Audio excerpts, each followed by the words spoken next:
tous, c'est Émilie du site astro-intuitive.fr. Je vous retrouve pour parler de la prochaine pleine lune qui aura lieu le 30 novembre. Elle se passera exactement à 9h32, heure en temps universel, pardon, et donc 10h32, heure de Paris. Alors cette pleine lune, elle va particulièrement nous intéresser parce que si vous voulez, elle marque la première des 2 éclipses qu'on va avoir à la fin de l'année. Donc des éclipses, si vous voulez, on en a tous les 6 mois. Et on pourrait dire que d'un point de vue astrologique, ces éclipses sont quand même des temps forts. Alors je sais que cette année 2020, il y a eu beaucoup de temps forts, il y a des temps forts tout le temps, il y a des temps forts chaque fois qu'on a une conjonction de planètes ici en Capricorne, etc. Et bon, c'est vrai que on finit l'année 2020 sur 2 éclipses qui sont également des temps forts. Donc la première éclipse, celle qu'on va avoir là, cette pleine lune, c'est une éclipse lunaire, et la seconde éclipse qui s'annonce un peu plus puissante sera une éclipse totale de soleil. C'est celle qu'on aura au moment de la nouvelle lune du Sagittaire. Alors si vous voulez, les éclipses, elles viennent toujours mettre en lumière l'axe des nœuds lunaires. Au niveau astrologique, on a une éclipse à chaque fois que le soleil ou la lune s'approche des nœuds lunaires. Donc là, vous voyez, c'est ce qu'on a, c'est même visuel, on peut voir quand est-ce qu'il y a une éclipse. On voit qu'il y a une éclipse quand le soleil ou la lune rentre en conjonction assez proche des nœuds lunaires. Donc ici, on a le soleil conjoint au nœud sud et la lune conjoint au nœud nord. Ce qui est intéressant dans ces éclipses, c'est que on peut comprendre en voyant ça que les pleines lunes et les nouvelles lunes liées aux éclipses sont des moments qui vont rendre encore plus visible ce qui se passe au niveau de l'axe des nœuds lunaires.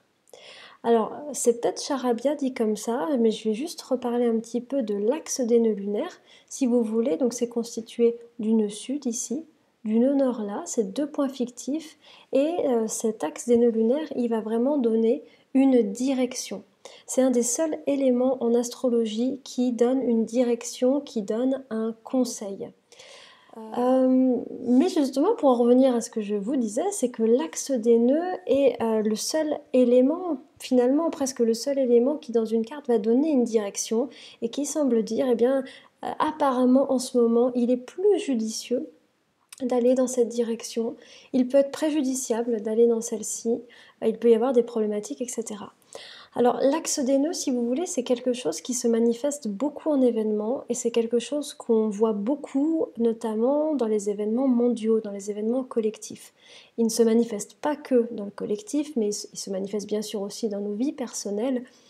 Mais on va parler justement dans cette vidéo, on va pas mal parler de l'axe des nœuds, du Gémeaux et du Sagittaire. On va essayer de voir un petit peu comment ça peut comment ça se manifeste actuellement. Et puis quels conseils justement cet axe des nœuds nous donne, hein, voilà. Et pourquoi on va surtout parler de ça par rapport à ce que je vous ai dit, parce que la pleine lune, elle met en lumière cet axe des nœuds, et puis parce que c'est ce qu'on voit, vous voyez qu'on a pour cette pleine lune, on a un soleil en Sagittaire, une lune en Gémeaux, et que ce qui est assez frappant, c'est que le soleil, par exemple, n'a pas d'autre aspect que la lune en Gémeaux, et la lune elle-même n'a pas vraiment d'autre aspect majeur à d'autres planètes. Donc il y a vraiment un face-à-face entre un soleil en Gémeaux ici, et un soleil en Sagittaire ici, et une lune en Gémeaux là. Alors ce qu'il faut déjà savoir, c'est que comme il va y avoir une éclipse de lune, eh bien, quand il y a une éclipse de lune, si vous voulez, ça vient un petit peu atténuer l'effet d'une pleine lune.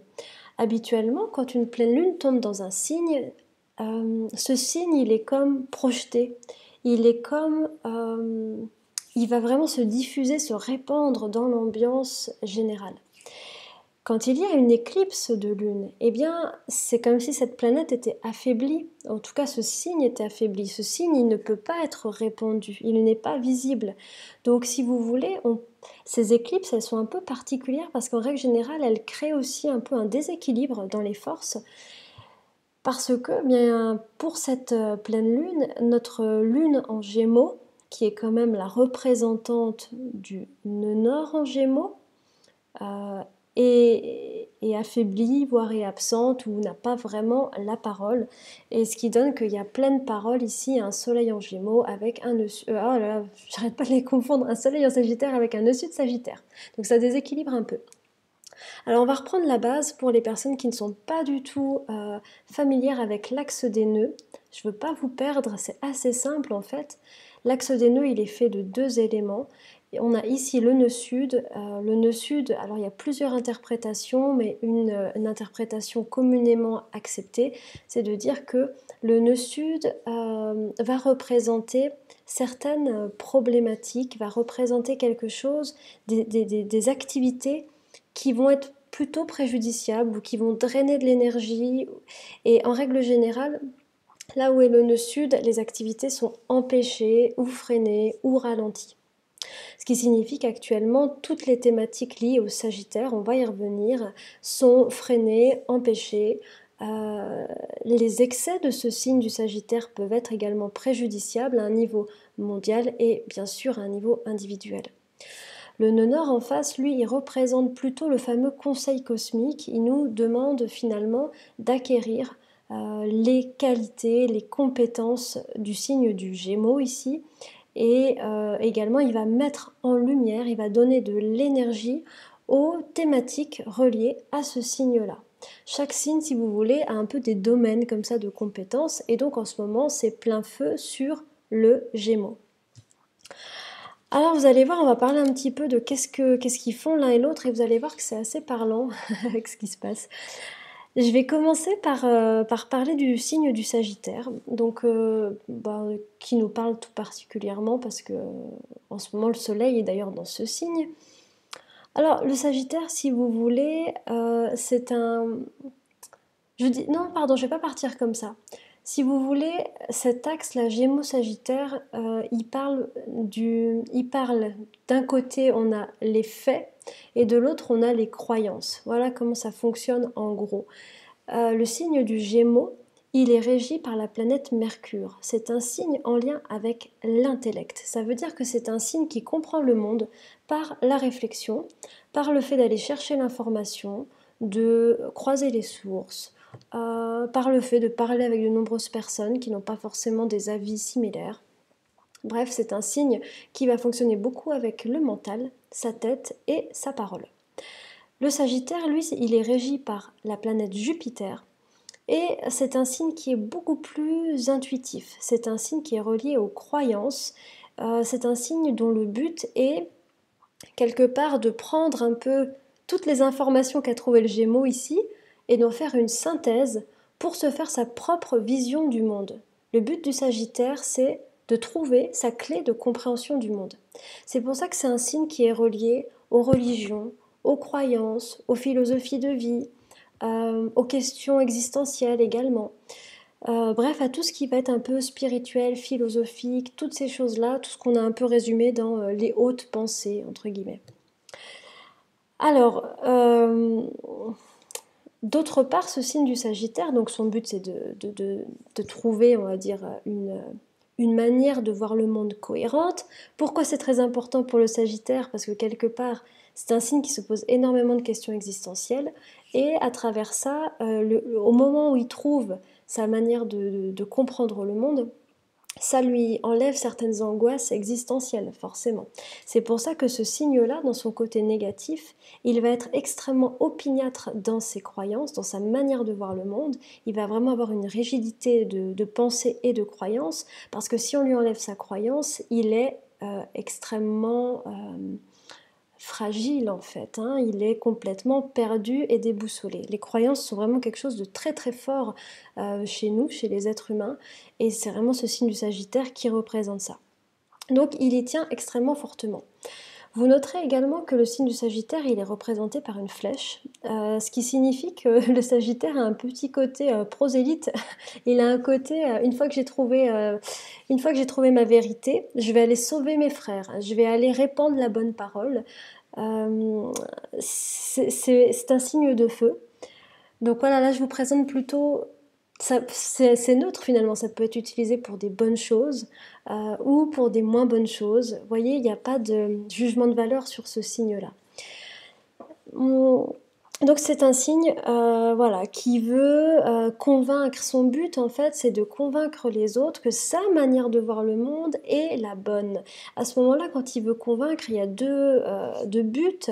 C'est de vouloir un peu sauver les autres et puis d'un autre côté de se sentir encore plus solide dans ses croyances. Le Sagittaire est représenté également. Bon, non, pardon, je vais pas aller par là, mais je vais déjà faire une petite synthèse de ce que je vous ai dit. Le fait qu'on ait le nœud sud en Sagittaire, ça montre bien qu'actuellement, le fait de, comment dire, s'appuyer trop fortement sur nos croyances, ou en tout cas notre manière de voir le monde, et puis surtout de vouloir l'imposer aux autres à travers une espèce de mission mystique, en fait, pour sauver les autres, de on ne sait pas trop quoi. Enfin non, pardon pour cette dernière phrase. En tout cas, ça, c'est l'ombre du Sagittaire. Et c'est très intéressant ce qui se passe en ce moment sur la crise actuelle, c'est qu'il y a énormément de versions différentes, de croyances différentes, de manières de comprendre cette crise. Au niveau des informations, il y a tout et son contraire. Et ça, c'est extrêmement intéressant parce que vous pourrez y voir, bien évidemment, ici, le petit clin d'œil cosmique d'une Nord en Gémeaux qui dit il n'y a pas qu'une seule manière de penser. Il y a une vérité, une contre-vérité, des faits, des contrefaits, une information, etc. Donc voilà, cette multitude d'informations, de points de vue, etc., c'est la signature de ce nœud nord en Gémeaux qui peut créer justement une certaine angoisse, une certaine anxiété avec la difficulté finalement de comprendre, de savoir ce qui est vrai de ce qui n'est pas et qui va un petit peu en réaction justement encore plus activer le nœud sud en Sagittaire qui doit donc se faire sa propre idée, sa représentation des choses et du monde et qui peut encore plus activer le côté une fois que moi j'ai trouvé ma vérité, je vais un peu la proposer ou la projeter sur les autres en essayant de les sauver d'une autre manière de penser. Vous avez compris, ça c'est vraiment la problématique actuelle. C'est vraiment extrêmement intéressant ce qui se passe en ce moment parce que les signes mutables, alors les signes mutables, si vous voulez, il y en a 4, je ne vais pas rentrer dans le détail, mais le Gémeaux et le Sagittaire sont 2 signes de mode mutable. Et les signes de mode mutable, eux, si vous voulez, leur rôle, c'est de comprendre le monde, c'est en lien avec l'information, avec la compréhension. Donc en ce moment, ce qui se passe, c'est beaucoup des choses autour de l'information et des croyances, en lien avec ce que je viens de dire. Alors, c'est vrai que là, dans ce moment des éclipses, le soleil qui rentre en Sagittaire, eh bien, il pourrait augmenter encore plus les problématiques actuelles, donc les problématiques peut-être de violence liées à des croyances. Bien sûr, on a parlé d'actes, dernièrement, on a beaucoup parlé d'actes terroristes, pardon. Ça, c'est un petit peu la représentation ultime de ça, mais il peut y avoir des choses beaucoup plus, voilà, beaucoup plus quotidiennes et beaucoup moins spectaculaires, qui sont pourtant des violences liées au fait de vouloir convaincre et de ne pas accepter, liées à l'intolérance finalement, liées au fait de ne pas accepter les points de vue des autres. Voilà. D'autre part, il y a aussi quelque chose de très intéressant dans cet axe-là, c'est que le Sagittaire, il va représenter le lointain, tout ce qui est loin. Bien sûr, on pensera aux compagnies aériennes, aux grands déplacements, qui en ce moment c'est difficile de voyager à l'autre bout du monde, c'est difficile pour les compagnies aériennes. Et on pensera également au Gémeaux qui, lui, va représenter la proximité. Alors le Gémeaux, il représente notamment les voisins, les petits commerçants, les gens qui sont proches de nous. Ce Gémeaux, il peut aussi représenter, par exemple, les commerces locaux, les systèmes, les réseaux avec des personnes qu'on connaît, comment on peut faire fonctionner de l'entraide au quotidien pour faire fonctionner les choses. Alors qu'à l'inverse, le Sagittaire, il va représenter la mondialisation, la globalisation des systèmes. Le Sagittaire, c'est vraiment une histoire de système qui finalement, on voit que ces grands, oui, ces grands systèmes ou tout ce qui va concerner la mondialisation va en ce moment avec le nœud sud appauvrir considérablement. Euh, je sais pas ce que peut nous appauvrir, c'est surtout ça, ou peut créer des problématiques. Et finalement, ce nœud nord en Gémeaux nous dit, mais il faudrait reprendre le contrôle en s'intéressant à ce qui est ici, aux gens qui sont près de nous, euh, à ce qui est simple finalement, à ce qui est là, accessible. Voilà, ça c'est aussi un petit peu le message du nœud nord en Gémeaux. Pour revenir également, j'ai pris des notes, excusez-moi, j'espère ne pas être brouillon parce qu'il y a pas mal de choses à dire.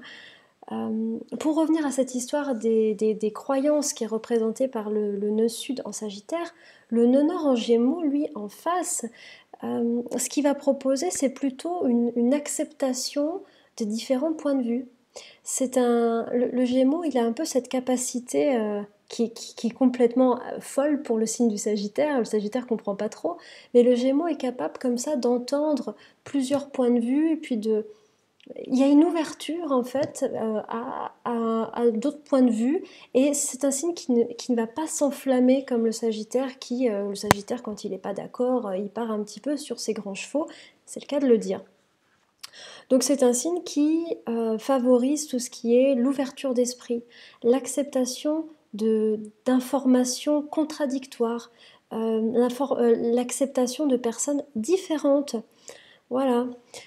Donc, et puis c'est également un signe qui nous demande de faire fonctionner notre intellect. On se souvient que le Gémeaux, il va récolter de l'information à travers Mercure, donc à travers l'étude, à travers la réflexion, à travers l'approfondissement, chercher, aller à l'information. Le Sagittaire, lui, il peut aussi aller à l'information, mais il faut quand même le dire, c'est un signe où les défauts de ce signe sont l'approximation. C'est un signe qui est émotionnel et qui peut des fois être convaincu de choses globalement dans les grandes lignes ça marche et donc forcément et il va faire des théories même s'il ne maîtrise pas complètement son sujet en fait. Donc il peut avoir des approximations qui au final si on creuse on se rend compte qu'il y aura un petit problème dans la logique sagittarienne. Voilà. D'autre part, ce que je voulais vous dire aussi sur cet axe qui peut être intéressant pour cette fin d'année, c'est que également le Sagittaire, c'est un signe donc, qui est représenté par la flèche. Donc je vous ai parlé du fait de convaincre, mais la flèche, elle représente aussi le fait de se projeter. Tout ce qui va concerner des visions d'avenir, le fait de pouvoir se dire, ok, dans 6 mois, dans 1 an, je veux faire ça, ça c'est très Sagittaire. C'est un signe qui adore se projeter, se donner des défis, qui a besoin de croire en l'avenir. Actuellement, du fait que le nœud sud soit en Sagittaire, cette projection dans l'avenir, elle est compliquée. Elle est même empêchée. Alors c'est marrant, vous voyez à quel point on peut voir l'axe des nœuds qui est mis en mouvement, on va dire, par les circonstances mondiales. C'est vraiment très intéressant. Et ce faisant, comme on ne peut pas se projeter dans l'avenir, eh bien, il y a ce côté très sombre de dépression, de perte de foi, de perte de confiance. Parce que le Sagittaire, il a besoin de pouvoir y croire, il a besoin de pouvoir voir l'horizon libre devant lui. Et là, en ce moment, il n'arrive pas. Et c'est là que le nœud nord en Gémeaux est vraiment très intéressant parce que le Gémeaux est un signe non pas de projection dans l'avenir, mais c'est un signe d'adaptation au quotidien. Ça veut dire que actuellement, ce qu'on nous demande, c'est de ne pas nous envoler vers plus loin, plus tard, après, etc.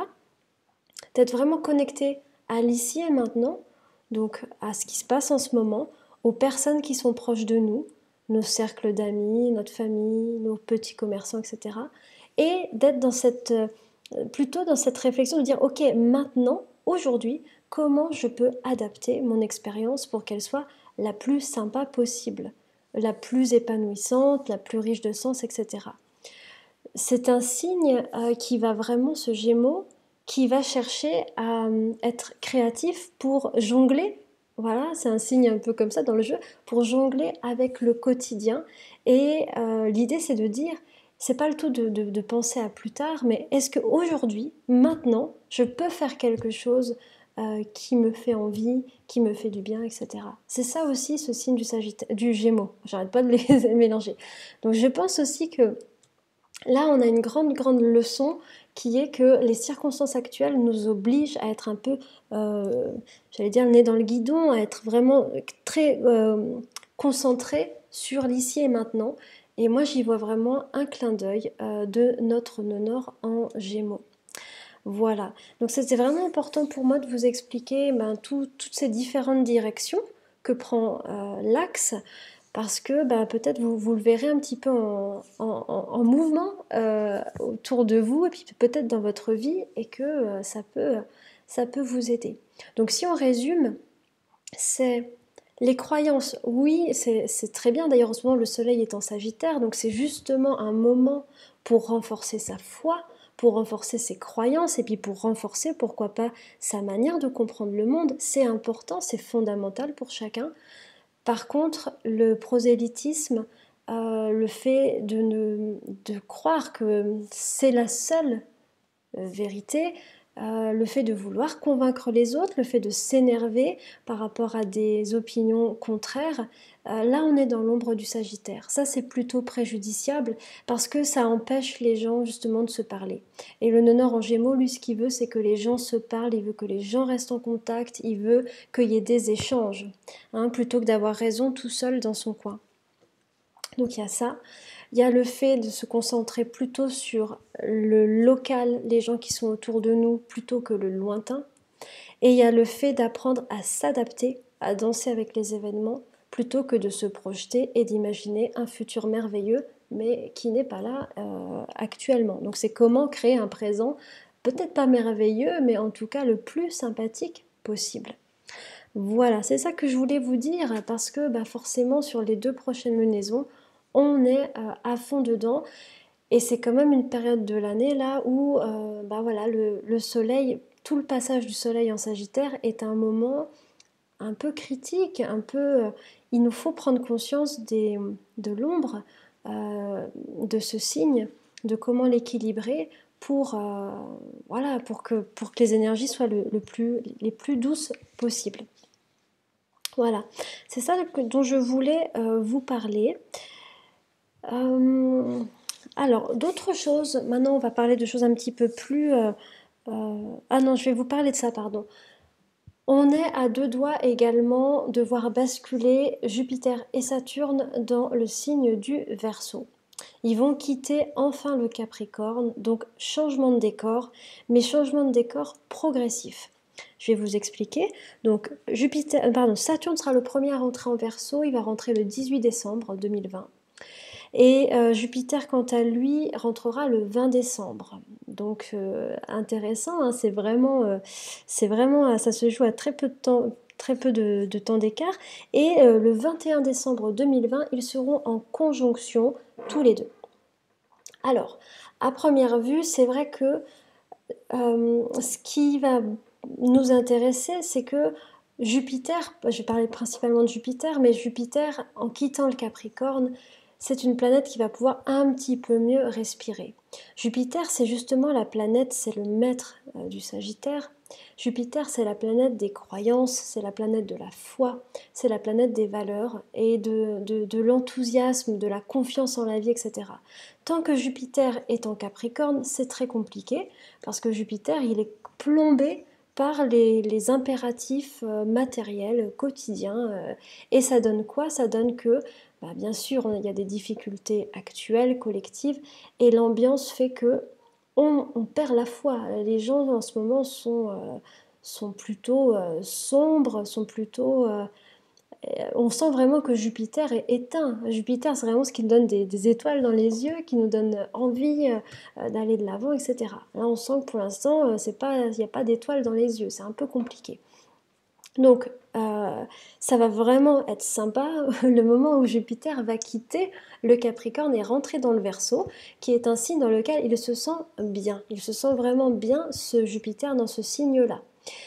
Il se sent bien parce que dans le signe du Verseau, il peut justement faire des projets d'avenir. Il y a vraiment un point commun entre Jupiter et le Verseau. Ils aiment bien se projeter, ça reprend ce que j'ai dit tout à l'heure.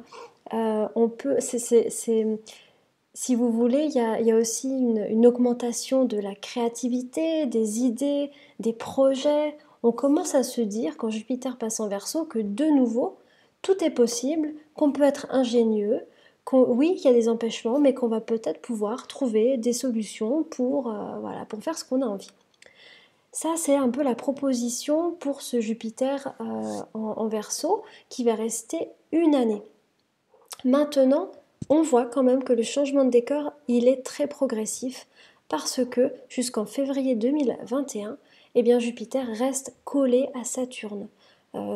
Puisque Saturne est rentré également dans le Verseau, eh bien ils vont être encore en conjonction au moins jusqu'en février 2021. Ce qui signifie que notre Jupiter en Verseau, eh bien, il va avoir un petit peu de... Il va pas pouvoir directement s'envoler, quoi. Il va rester encore un peu capricornisé, comme s'il était encore un peu en Capricorne, jusqu'en février. Voilà. Il faut vraiment se dire, voilà, le 21 décembre, c'est la conjonction entre les deux. Et après, toutes les semaines qui passent, c'est un moment où Jupiter s'éloigne, s'éloigne, s'éloigne, s'éloigne. Et plus il s'éloigne de Saturne, plus il peut commencer à retrouver de l'espérance, de la joie. Il peut commencer à créer, à innover. Voilà, et ça va être quelque chose qui, je pense, à un niveau collectif, à un niveau personnel, va nous faire du bien. Voilà, ça c'est ce que je voulais vous dire. Alors, le Jupiter en Verseau, son but, on rentre en fait dans un cycle où, si vous voulez, le Verseau c'est un signe qui s'intéresse. Je vous disais tout à l'heure que les signes ont des thématiques, ils s'occupent de certaines choses. Le Verseau, lui, il s'occupe de l'évolution du collectif, il s'occupe des évolutions de société.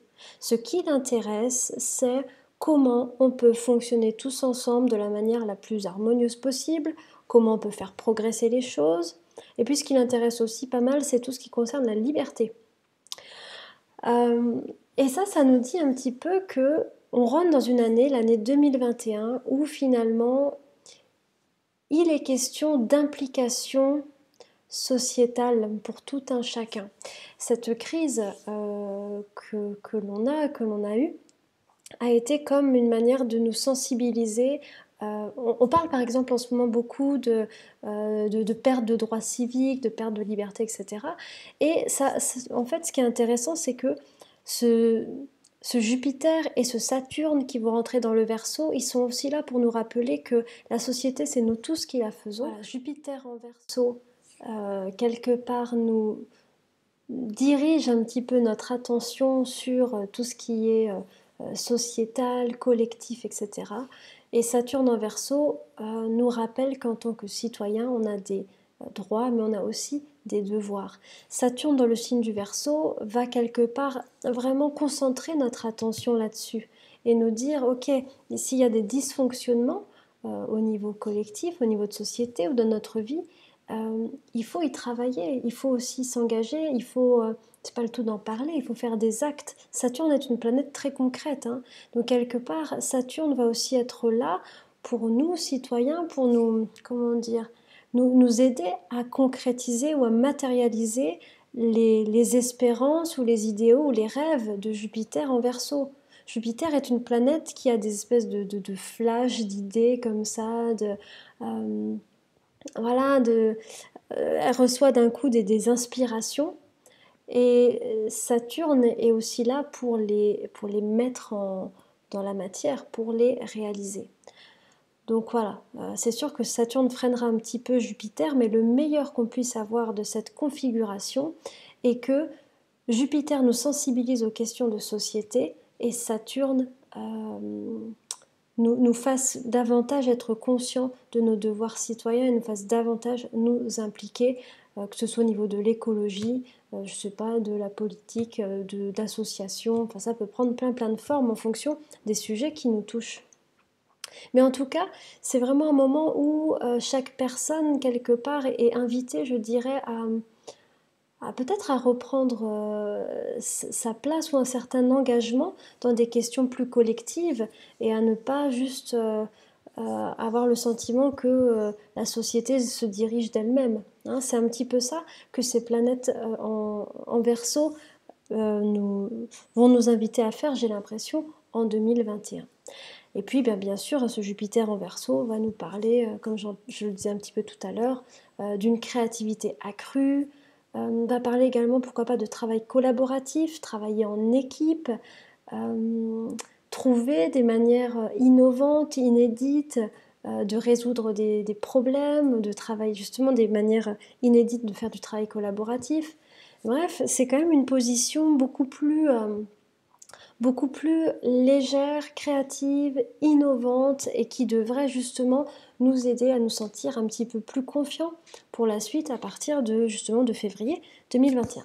Je m'arrête là, on aura l'occasion d'en reparler plus en détail, mais voilà, je voulais vous en parler. Dernière chose dont je veux vous parler pour cette pleine lune, aspect qui me semble important, c'est l'opposition ici entre Vénus et Uranus, ici, pour cette pleine lune. Donc, eh bien, Uranus, quand il touche Vénus, il vient quelque part la bousculer. Vénus, ça représente principalement trois choses. Ça représente les relations, notamment amoureuses, l'estime de soi, la relation qu'on a avec soi-même, et puis tout ce qui concerne les valeurs et donc, peut-être vous avez compris, les finances. Quand Uranus est en face comme ça de Vénus, il peut y avoir des événements inattendus, surprenants, des choses qui nous déroutent un petit peu concernant ces trois domaines. Donc c'est intéressant de regarder aussi ce que la pleine lune va amener.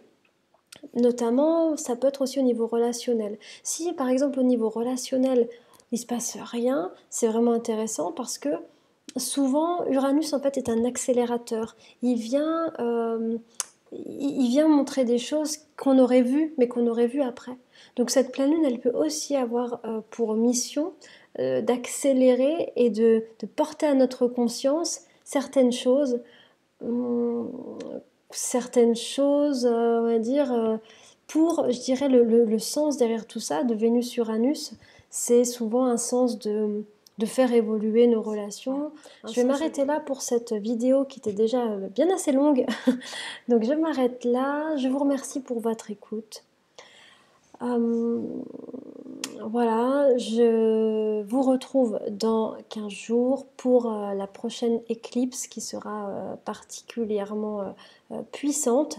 Si vous voulez me soutenir, vous pouvez me soutenir via ma page Tipeee que j'ai ouverte. Vous trouverez le lien dans la description de cette vidéo. J'ai également une page Facebook si vous voulez vous abonner. Merci beaucoup. Je vous dis à tout vite. Prenez bien soin de vous.